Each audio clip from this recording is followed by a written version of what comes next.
Yo, what is going on, everyone? Thank you for joining me for another manga chapter review. And in today's video, we're going to be going ahead and taking a look at the brand new chapter of Jujutsu Kaisen, chapter 241, titled Idiot Survivor, Moving On Up. And as always, guys, before we jump into the video, I want to go ahead and say thank you guys so much for all the support you guys have been showing on the channel as of late. Recently, you guys have been absolutely killing the engagement on the channel, and I just can't thank you guys enough. From all the awesome comments telling me your guys' theories on what will happen to what you guys thought of the chapter, and just overall getting some really good conversation pieces going in the videos and the comment section is just always awesome to see from you guys. I always love reading your guys' comments and just engaging with you guys as a whole, but I just wanted to go ahead and tell you guys thank you guys so much for all of that, because it really does mean a lot to me, and I just overall love discussing and just really talking about anime and manga related stuff with you guys, to be honest. So just thank you guys so much for that. But if you guys are new to the channel and like anime and manga related content such as this, please consider sticking around and subscribing, as I will be bringing you guys even more manga reviews, as well as I have a special video I'm going to be doing on the compilation of a anime series I just finished up not too long ago. So if you guys are interested, stick around for that. If you guys did like today's video, go ahead and drop a like and let me know what you guys thought of the chapter and the video as a whole in the comment section below. But with all that out of the way, guys, let's just go ahead and jump into the chapter already. Starting chapter 241 off, we begin with a flashback of TAKABA's past and reason for becoming a comedian. With the young comedian reprimanding a fellow student of their university for being late, he tells him how he doesn't even help them write for their comedy setups, so there should be no reason for his tardiness. With the two youngsters going back and forth justifying their positions, TAKABA tries to act out a bit of their routine, but unfortunately the other, rather unenthused comedian doesn't remember this, making TAKABA even more frustrated. Continuing their back and forth, TAKABA begins to list off all the qualities that his comedy partner is displaying that are detrimental for their success. With this burning passion to attempt to make this duo work, TAKABA tells him that they don't even perform twice a year. But yet, despite this, he only ever wants to talk about the women he's dating or the connections he has. The other students saying how TAKABA is jealous of his position and connections, TAKABA's passion for comedy drives him to punch the other student in an attempt to knock some sense into him about their situation. As the situation looks to only be getting worse, TAKABA's memories see himself asking why he became a comedian before recollecting his younger self looking over a performance paper as his teacher tells him to not be discouraged and that pigs will fly the day someone makes 100% of the audience laugh. Continuing his vestige on why he chose to become a comedian, he takes his teacher's words to heart and continues his dreams. Now being accompanied by a new sidekick in his comedy acts, the tone continues on, him suggesting to TAKABA that they should disband their duo amidst them readying for their routine. While wearing the rather inane comedy costumes, the unconfident comedian partner asks how much longer can they keep doing this. The words of his unsecure partner now resonating with him, he further finds himself all alone in a single room apartment, lamenting in the fact that he cannot participate in the C1 tournament, which is a tournament to decide the best comedy duo in Japan. Now further delving into his past, TAKABA realizes that when he was an adolescent, he was naturally serious in nature and not liked by most kids. Wanting to change this about himself and rid the loneliness he felt, he decided to put his efforts into telling jokes. Changing the minds of his peers, he reinvigorated his personality, making them realize that he wasn't a bad guy, but rather someone who was unique and could make them laugh. Finding himself making more and more friends with his comedian personality, he never was able to find a solid partner. Now facing his inner self, TAKABA faces his younger self in him asking TAKABA what even is taking comedy seriously. Questioning his ideology from his university age, the two begin to ponder this idea. It is then that TAKABA is asked again why he chose comedy. His answer coming to him naturally, he states that it is because I want people to know me better. Using comedy as a way to express himself and find acceptance within his peers, he rethinks his words to Kenjaku about not caring if he found his jokes funny or not.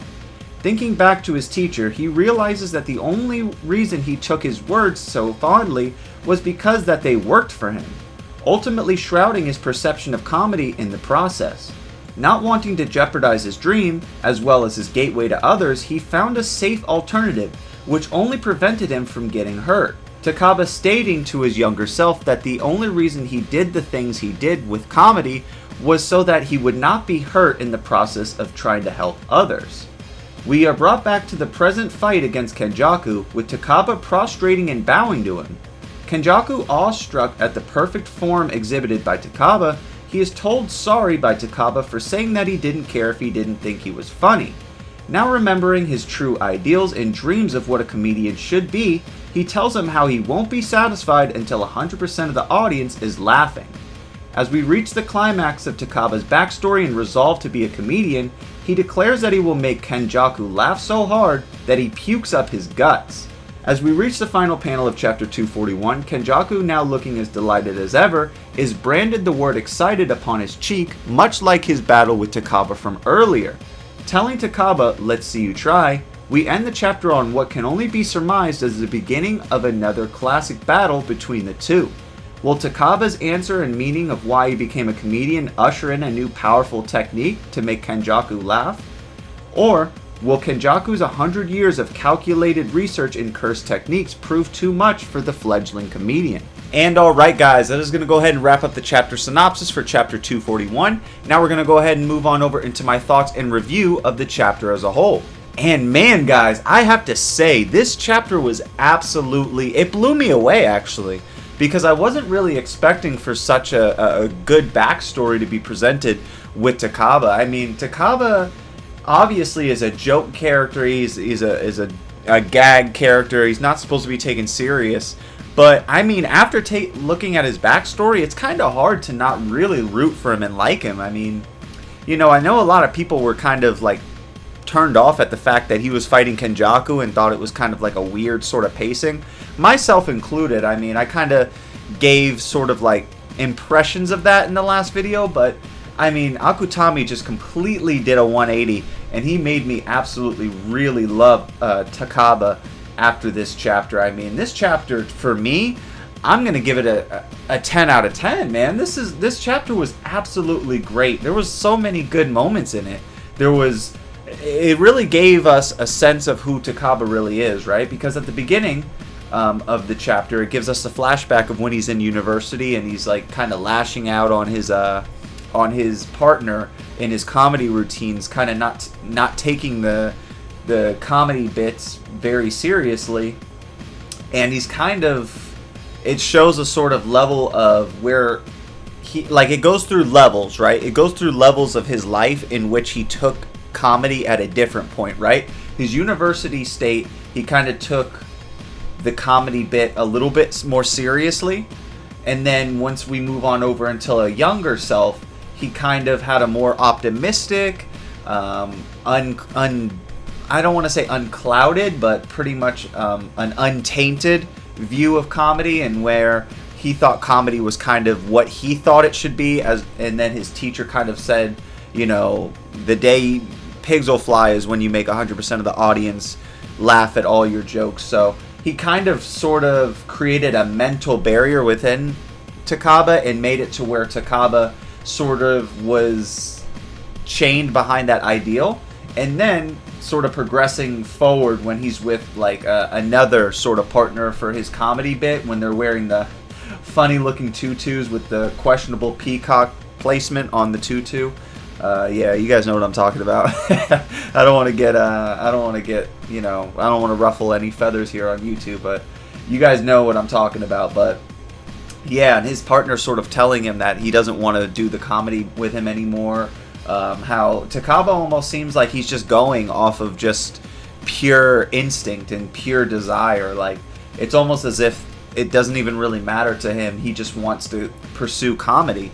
And what really, really put the icing on the cake for me in this chapter was the fact that Takaba, like, when they look at Takaba in his adolescent years, his childhood, how he initially wanted to become a comedian because it helped him not feel lonely. It helped bridge the gap. It helped him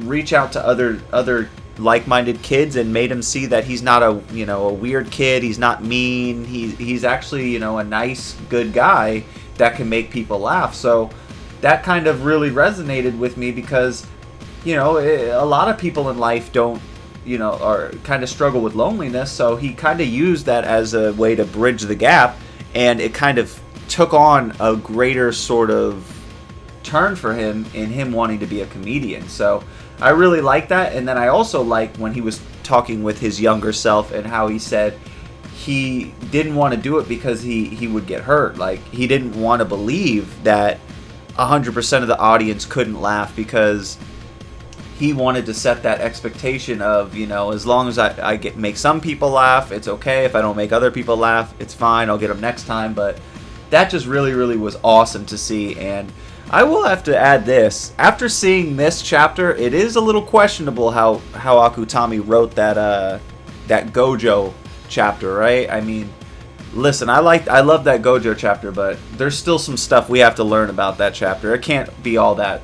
But I'm sort of derailing here, but ultimately, I really, really like this chapter. This chapter has me very much excited for the next chapter. Unfortunately, chapter 242 will be on a break next week, but we'll go ahead and see what we can do on a theory for Jujutsu Kaisen. But that's going to go ahead and do it for me, guys. Absolutely stellar chapter. I absolutely love this chapter. I'm probably going to go ahead and reread it again to formulate ideas for a future Jujutsu Kaisen video that I have planned for next week, in place of the chapter review for 242, which will be on break for next week. But yeah, guys, that's going to do it for me in the video. Let me know what you guys thought of the chapter in the video in the comment section below. What did you think of TAKABA's backstory? Did you like it? What do you think possibly he can do in terms of evolution for his curse technique? What new things do you think he could have in store for Kenjaku, and vice versa? What do you think Kenjaku can do to sort of adapt on the fly to his curse technique and his evolution in this battle? But that's going to go ahead and do it for me, guys. If you guys did like today's video and like anime and manga related content, consider sticking around and subscribing. And if you did like today's video, go ahead and consider dropping a like and letting me know what you guys thought of the video and the chapter in the comment section below. I'm going to go ahead and get out of here, guys. I hope to see you guys in my next video. Take care, and see you guys in my next video.